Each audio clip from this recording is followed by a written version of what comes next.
Heidi here from Rain Country. God is good all the time. And I'm here today for another frequently asked question. And guess what? It's about vinegar again. Yay! And the question is, can I mix my finished vinegars?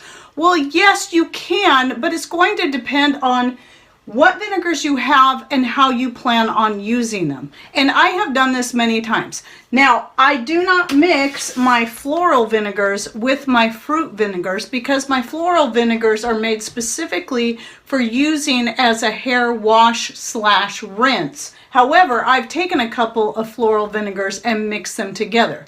And the reason this question comes up is because as people are making all these different vinegars and then they start putting them in their cabinet, well, a lot of times, you know, you might make your vinegar like I do in a half-gallon jar, but by the time you strain it out, you might have only a half-gallon of vinegar in there, maybe up to 3/4 of a gallon. It's just going to depend on how much evaporation you had during the process, how much fruit or herbs that you had to strain out. So all these will have a say in how much you actually end up with.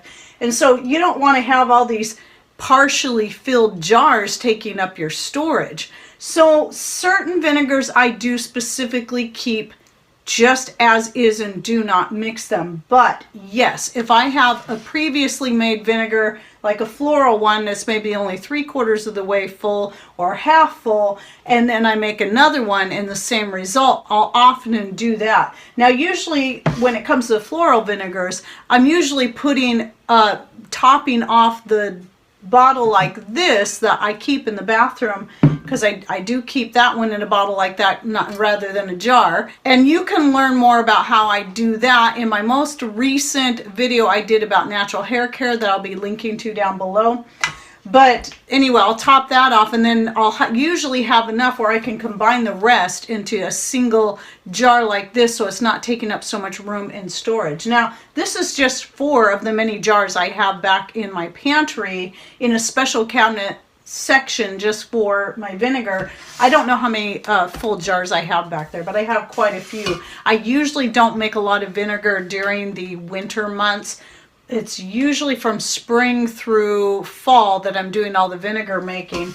So I have been working through a bunch of it. But for example, here's one that I want to keep just straight what this is: banana mint vinegar.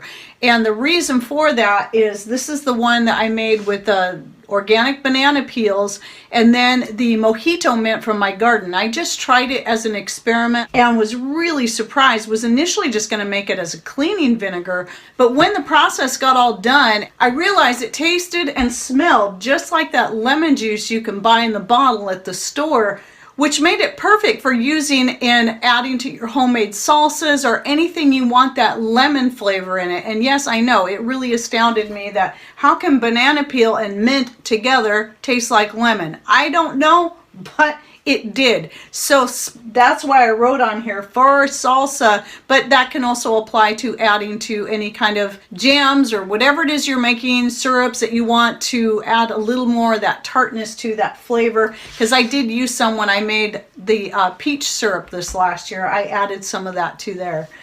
So yes, that one I won't mix. My peach vinegars, I do have a tendency to keep them just peach. But when it comes to apple, I think this is an apple. This is one I failed to write on. When it comes to apple, I'll mix that with just about any vinegar that I've made that where I just had some pineapple or mango and I didn't have make a whole lot of vinegar out of it, but I got a lot of apple. I'll mix those two together and it's no big deal because they're all going to be used virtually the same way. So I know I have one that's probably back there somewhere that's a combination of mango and apple. And then those vinegars that I make only for cleaning, like anything I'm using non-organic citrus peels, especially if it's grapefruit, I will never use that in food because it's very bitter. But it does have a nice scent and makes a great vinegar for using in your laundry. Now, I don't mind mixing those together, like a grapefruit with a previously made one that's an orange peel vinegar. I don't mind mixing all those together because they're all being used for the same purpose, and that is just strictly for cleaning, whether it be in the laundry, the floors, the countertops, the refrigerator, whatever. So If you're interested in all the many ways that I use my vinegar, I do need to do a new one at some point, but I do have an older video I did on the many uses for homemade vinegar. I have added to that since, but because I do get that question a lot. So I will link to that video down below. And then I also have several other vinegar questions in the playlist, the frequently asked questions, even though it's all different kinds of questions. So I'll link to that playlist down below. I'll also link to my vinegar making playlist. Now keep in mind, some of my older vinegar making videos, like back when I did the how to make a raisin vinegar, I do things differently now than I did back then. So I do recommend you check out my more recent ones if you saw my raisin vinegar one. Though my raisin vinegar always turned out great, some people had different issues because they were following my example there back before I started stirring on a regular basis, and found that to work a lot better. But it was just not necessary for me to do that with the raisin, and it turned out great. Anyway, I have other ones of answering questions about how much sugar to use, about how to store it. And with that in mind, I am going to go ahead, even though this is supposed to be about mixing, I've already covered that. So I'm going to go ahead just as an extra bonus and answer a couple questions that I do plan on doing separate videos about. And one is, I get a lot of questions about what that kind of white-ish beige colored layer that you get. Some people already know it's cam yeast.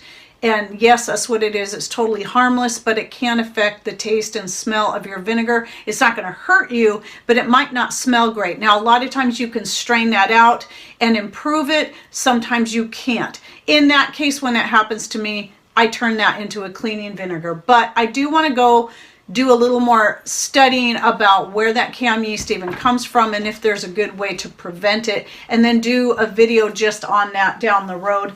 But again, just don't worry about it. As far as its safety, it's not going to hurt you unless you're just really trying to avoid yeast because of various gut issues that you might be having. Then the other thing is, I have a video on that playlist about how I store my vinegar, and one thing I want to add to that is going back and making sure I have this little rubber seal in all of my jar lids, or silicone seal in there, to get a tighter seal. Because one thing I've been learning along the way, answering all these questions and doing more research, even though I've been making vinegar for quite a number of years, I'm always still learning something new.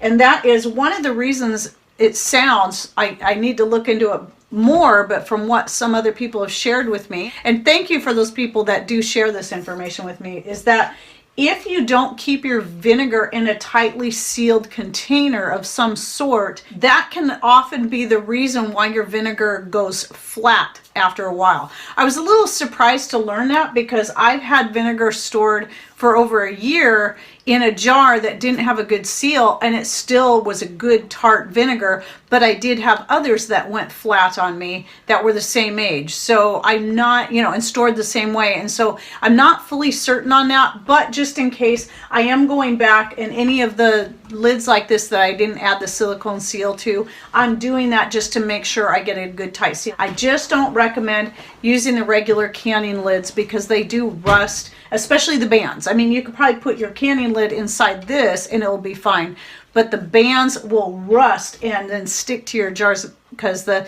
vinegar is always active. But that's also why I recommend don't store your vinegar in cheap bottles in a very tight container. Like, I can store it in bottles like this as long as it is a good quality bottle. But some people, and I didn't even think about this, also recommend, and these ones are made by the same company that makes the Fido jars. It's a good Italian bottle, but your Fido jars are self-burping. So if you can afford to invest in a bunch of the taller Fido jars, I recommend going that method, because then you can store your vinegar in there, and that way if it's still bubbling, you don't have to worry about it bursting your jar, because it's going to self-burp. If it gets too much pressure on the inside, it'll let it out, but it will also prevent oxygen from getting in there. And that's why it's a popular choice of jar for fermenting. I've used some of mine for making kimchi.